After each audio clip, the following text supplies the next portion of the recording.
कैसे हो आप सब लोग। आई होप कि आप सब लोग अच्छे होंगे और बस दुआ भी करती हूँ कि आप सब लोग अच्छे हों। और बस रात का समय हो चुका है और मैंने अभी बज रहा है 10:15। तो मैंने अंकु को सुला दिया और अंकु को सुलाने के बाद अंकु के पापा को उनके पास बैठा दिया है कि आप देखिए। तो मेरा खाना बनाने का टाइम शुरू हो चुका है और मैं इस टाइम अपने किचन में जा रही हूँ। किचन में मैंने क्या किया है, दाल बना ली है कुकर में रख कर। तो पहले झाग वाग निकाल के वैसे ही जैसे मैं बनाती हूँ वैसे ही मैंने दाल बना दी है।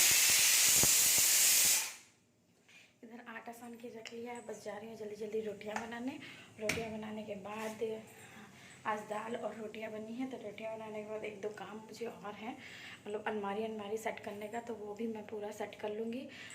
आज मैंने बहुत दिन बाद अपना घर क्लीन किया है तो बड़ा अच्छा लग रहा है देखने में, एकदम साफ़ सुथरा। तो मतलब मान लीजिए तो बहुत ज़्यादा टाइम हो गया है, क्योंकि आज मैंने एक ट्रिक किया, मतलब बच्चों के लिए जैसे ये वॉकर होता है, तो इस वॉकर में मैंने आज अंकु को बैठा दिया और बैठाने के बाद मैंने सारा झाड़ू पोछा सब कर डाला। तो बड़ा साफ़ सुथरा घर, बड़ा अच्छा लग रहा है, जैसे कि मुझे जो पसंद है, एकदम साफ़ सुथरा घर। तो चलिए फिर चलते हैं किचन में और बनाते हैं रोटियाँ। तो रोटियाँ बनाने के लिए मैंने आटे को ले लिया और बस कैमरा ऑन है या नहीं तो चेक करना चाहती हूँ। हाँ, कैमरा ऑन है।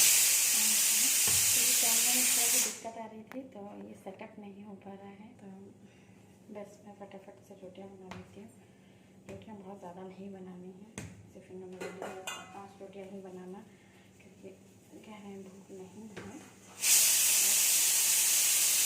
5 रोटियाँ काफ़ी हैं। और एक पहली गाय के लिए जो मैं हमेशा बनाती हूँ।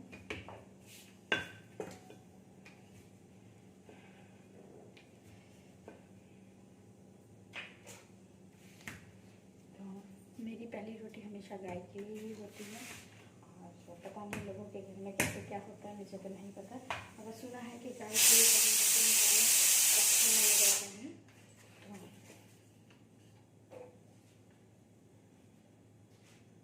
मैं तो निकालती हूँ।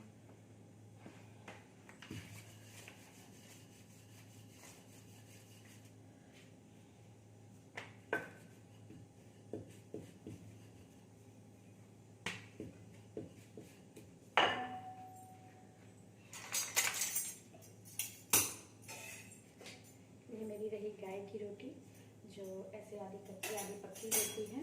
तो मैंने एक रोटी अभी तवे पे छोड़ दी है पकने के लिए। और इसी तरह दोबारा रोटी एक और फटाफट से बनाऊंगी।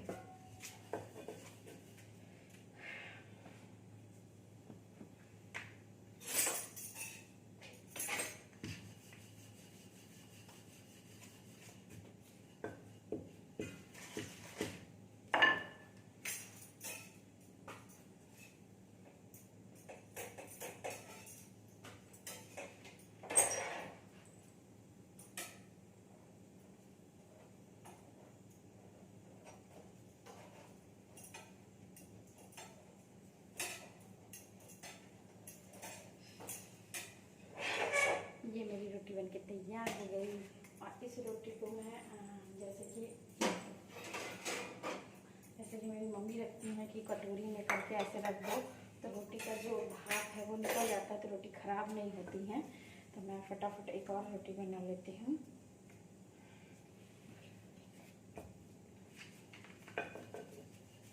और जब रोटियाँ गीली हो जाती हैं तो फिर वो खाने में भी उतनी अच्छी नहीं लगती हैं, बेकार सी लगती हैं।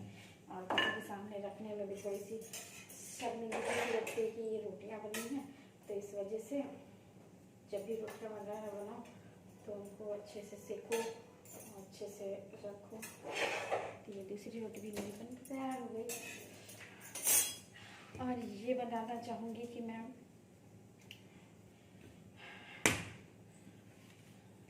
कल मैं बनाने जा रही हूँ कटहल, और जो कि मुझे बनाना आता ही नहीं है। मतलब मेरे से सारी सब्जियाँ इवनली बहुत अच्छी बनती हैं, बट जो कटहल की रेसिपी है जो मैं बनाती हूँ वो मुझसे कभी बनती ही नहीं है, ना ही मैं बना पाती हूँ, क्योंकि पता नहीं क्या हो जाता है उसके साथ। बनाने के लिए अच्छा कोशिश करती हूँ, बिगड़ जाता है। तो मेरी एक ये जो कटहल है जो मुझसे नहीं अच्छा बनता, तो देखते हैं कल क्या होता है। इसी वजह से मैंने कटहल काटने को भी रखा है, इसको काट कर मैं कल सुबह बनाऊँगी। और इस बातों में मेरी सारी रोटियाँ बन चुकी हैं, बस बर्तन खड़बड़ा रहे हैं, गिर रहे हैं, तो मेरी आखिरी रोटी भी बन जाएगी और मेरा खाना पूरा कंप्लीट हो चुकेगा। और आज गर्मी बहुत ज़्यादा है, आज क्या मेरी सब टाइम फुल टाइम डे सब गर्मी से भरा है। तो आज मैंने रोटी थोड़ी सी मोटी बना ली है, क्योंकि ये बोल रहे हैं 2 ही रोटी खाऊंगा, तो 2 रोटी खाऊंगा का मतलब है कि मतलब आधा पेट मुझे ऐसा लगता है खाना। तो मैंने क्या किया है, थोड़ी सी रोटियों को थोड़ा मोटा बना दिया है, जिसकी वजह से 2 रोटी 3 रोटी के हो जाएंगी, या 3 से 4 भी हो सकेंगी। गर्मी बहुत ज़्यादा है, तो मेरे मुँह से सब पसीना टपक रहा है, इसलिए मैं बहुत कम गर्म में रहती हूँ। फुल टाइम मैं इसी में ही बैठी रहती हूँ। ये मेरा थोड़ा आटा बच गया है। लोग कहते हैं कि बचा हुआ आटा ज़्यादातर फ्रिज में नहीं रखना चाहिए, जितनी रोटी हो उतनी बना के ख़त्म कर देनी चाहिए। पर रोटी भी बचा कर हम करेंगे क्या बनाकर इतनी सारी, जो कि खाने वाला कोई है ही नहीं। अब इन्होंने 2 रोटी बताई तो मैंने भी 2 ही रोटी खानी, फिर भी मैं 1 रोटी एक्स्ट्रा लेकर चली हूँ कि मतलब हो सकता है 2 बोले हैं तो 3 खा लें, क्योंकि आज इन्होंने पापड़ वापड़ खा लिया है चाय के लिए, तो इस वजह से इनका मन ही नहीं है।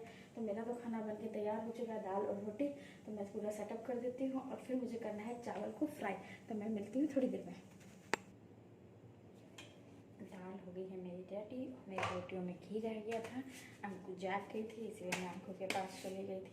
हाँ, मैं बस लेट कर बस अभी चली आ रही हूँ, इसलिए मेरे बाल वाल सब बिखरे पड़े हैं। तो आज मैंने सोचा क्यों ना मैं अपनी वीडियो सिर्फ किचन से ही रह कर बना लूँ, क्योंकि ब्लॉग में तो सब कुछ दिखाना होता है, बट ब्लॉग को तैयार करना बड़ा मुश्किल होता है जब बच्चे छोटे हों। तो मेरी रोटी में घी लग चुका है। अब मैं क्या करती हूँ, अपने खाने की तैयारी मैं आपको दिखाती हूँ कि मैं रात में कैसे बस उल्टा सीधा खाना बना लेती हूँ और उसी से हम लोग काम चला लेते हैं। तो ये हमारी दाल है वाली थी। अब इसमें क्या करूँगी, घी, ये 1 और ये 2 चम्मच मैंने इसमें घी डाल दिया है। घी डालने के बाद जीरा तो खत्म हो गया, तो फिर मुझे इसी में ऐसे उलट के ऐसे ही निकालना पड़ेगा। जीरा ख़त्म हो चुका है, चलिए कोई बात नहीं। और अब क्या करना है, ये इसमें मैं थोड़ा सा डालूँगी रिफाइंड ऑयल, 1 और ये 2 चम्मच। ये 2 चम्मच मैंने रिफाइंड ऑयल डाल दिया है, क्योंकि कुछ चावल सुबह का बचा हुआ रखा है, तो मैं सोच रही हूँ इसी में डाल के थोड़ा सा लगा दूँ तो वो काफ़ी अच्छा बन जाएगा।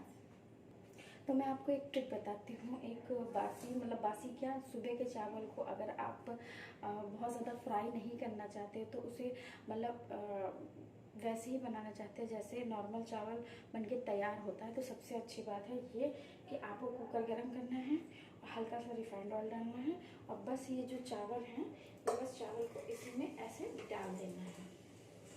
चावल को इसको डालने के बाद आप इसको हल्का सा फोड़ दीजिए, मतलब मिक्स बराबर कर दीजिए, ये ऐसे ये बराबर,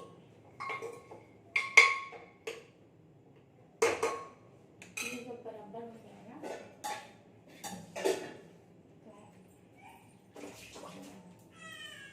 तो ये थोड़ा सा पानी से छिड़क के, मेरी आंटी जाग गई है तो मैं बस इतना ही बता रही हूँ, एक सीटी लगा के तैयार करूँ। तो कहती हूँ मैं आपको थोड़ी देर बाद। तो रात के बज चुके हैं 2:20 और मैं अभी तक जाग ही रही हूँ, क्योंकि जिस टाइम से मैंने किचन छोड़ी थी उस टाइम से अंकु मुझे पकड़ चुकी थी।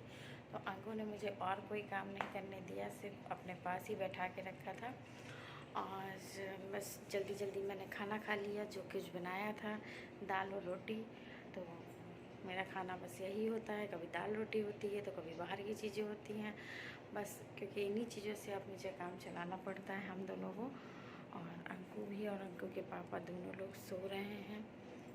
मैं बस ऐसे ब्लॉगिंग कर रही हूँ, रात में कीर्त कर रही हूँ। तो इस ब्लॉग में मैंने सिर्फ ये दिखाया है आपको कि मैं कैसे काम करती हूँ।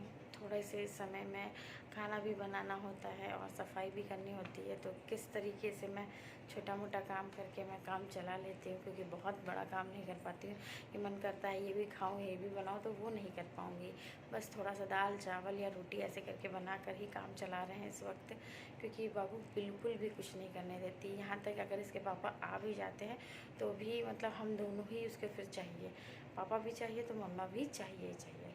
तो इस वजह से हम बिल्कुल भी कोई काम नहीं कर सकते। तो ऐसे ही चल रहा है अभी, मगर बहुत जल्दी बाबू भी अपने खेल में बिजी हो जाएंगी। थोड़े दिन में जब खेलने कूदने लगेंगी तो उतना नहीं पकड़ेंगी हमें जितना अभी पकड़ के रखा है। बाकी का तो कुछ कह नहीं सकते कि मतलब जो मैं बोल रही हूँ एक्चुअल में वो होगा भी कि नहीं, क्योंकि बाबू का कुछ भी नहीं कहा जा सकता, कुछ भी मतलब कुछ भी नहीं। तो मैं सोच रही हूँ इस ब्लॉग को मैं यहीं ऐड कर दूँ। मिलती हूँ कल एक नए ब्लॉग के साथ। आज के लिए बस इतना ही। Bye bye, good night. और हाँ, मेरे चैनल को लाइक कर दीजिए, सब्सक्राइब कर दीजिए, शेयर करना मत भूलिएगा। और मेरी मेहनत में जो छोटे छोटे वीडियोस हैं, जो छोटी छोटी ब्लॉग से तैयार हो रही हैं, और समय को देखते हुए मेरे को सपोर्ट जरूर करिएगा और इस चैनल को आगे बढ़ाइएगा। और प्लीज़ लाइक करिए, सब्सक्राइब करिए और शेयर करिए, जिसमें मेरी जो मेहनत हो रही है वो मुझे भी अच्छा लगे दिखने में, तो मैं और मेहनत करूँ। अभी मुझे व्लॉगिंग करनी कुछ नहीं आती, बस कैमरा ऑन करके ही मैं शुरू हो जाती हूँ। तो लोगों को लगता है, ये लोगों को क्या, मेरे हस्बैंड को ही लगता है कि मैं कुछ पढ़ रही हूँ, कुछ कर रही हूँ जैसा लगता है। तो मुझे नहीं पता कि मैं क्या कर रही हूँ क्या नहीं। पर मैं यही कहूँगी, अगर आप लोग को ये लगता है कि मैं ढंग से बोल भी नहीं पाती हूँ तो प्लीज़ बताइए ना। आप लोग बोलते भी नहीं हो, बताते भी नहीं हो। और यूट्यूब में मेरे कुछ घर वाले भी हैं जो मेरी फैमिली मेम्बर हैं, तो मैं चाहती हूँ उन्हीं लोग से कि आप भी लोग बताइएगा कि अगर आप लोग मेरी वीडियो देखते हो तो कैसे लगती है, मतलब कैसी क्या लगती है। मैं घरेलू वीडियो बना रही हूँ, मैं कोई बहुत ज़्यादा सज धज वाली नहीं बना रही हूँ, क्योंकि मेरे पास इतना समय ही नहीं है। तो मैं जैसे घर में रहती हूँ, जैसे गेटअप में रहती हूँ, जैसे मैं खाना बनाती हूँ, जैसे मैं आंखों को संभालती हूँ, अपने घर को संभालती हूँ, मतलब छोटी छोटी चीज़ें जो मैं करती हूँ, फैला के रखती हूँ, साफ़ सफाई करके रखती हूँ, मैं वही चीज़ दिखा रही हूँ। क्योंकि ये कोई फैशन वाला चैनल नहीं है, ये एक फैमिली चैनल है, फैमिली व्लॉग है। और ये अंकु का व्लॉग है, और ये इशू विद नेहा का व्लॉग है, ये चैनल है। और इसमें आपको कोई ऐसी चीज़ नहीं मिलेगी। एक घरेलू चीज़ होगी जो घर में लोग यूज़ करते हैं, जैसे उठते हैं, बैठते हैं, जुड़ा बना के रहते हैं, चोटी करके रहते हैं, मैं उसी गेटअप में ही आपको दिखूँगी। और बाल संवारते हुए मस्ती करते हुए, और कभी कभी तैयार भी होंगी कहीं जाने के लिए या घूमने फिरने के लिए, तो वो भी ऐड करूँगी। क्योंकि अभी क्या होता है, जैसे मैं कहीं बाहर जाती भी हूँ ना, तो बाबू को संग लेना पड़ता है, और संग में लेने का मतलब है ये इनके पास भी नहीं रहती, तो मुझे ऐसे ही कंधे पे लादना पड़ता है। अब एक बाबू को कंधे पे रख कर मैं व्लॉगिंग नहीं कर पाती हूँ, और दूसरी चीज़ डर भी लगता है कि कहीं ऐसा ना हो इस व्लॉगिंग के चक्कर में आपको मेरे से छूट जाए, स्लिप हो जाए, तो वो उसको चोट लग सकती है। तो ठीक है, उतना ही कर पाती हूँ जितना मैं करना चाहूँ, मतलब मैं उतना ही कर पाती हूँ जितना कर पाऊँ। फालतू में ही किसी को चोट पहुँचाकर अपना शौक़ पूरा करना, वीडियो बनाना, मुझे नहीं लगता कि ठीक होगा। बच्चा बड़ा हो जाएगा तो सब कुछ होगा। तो बस ऐसे ही। और आज के लिए बस मैं इतना ही बोलूँगी, बाकी मिलेंगे कल नए एक ब्लॉग के साथ, क्योंकि अगर ये जाग गए तो थोड़ा बहुत जो मुझे सोना है मैं वो भी नहीं सो पाऊँगी। तो बाय बाय, गुड नाइट। मेरे चैनल को लाइक कर दीजिए, सब्सक्राइब कर दीजिए, और शेयर करना मत भूलिएगा। हो सके तो कमेंट भी करिए, क्योंकि वो तो कभी किया ही नहीं किसी ने, ना ही आने वाला है मुझे लगता है अभी कुछ सालों तक। तो देखते हैं कि आगे होता है क्या। तो अभी के लिए बाय बाय, गुड नाइट।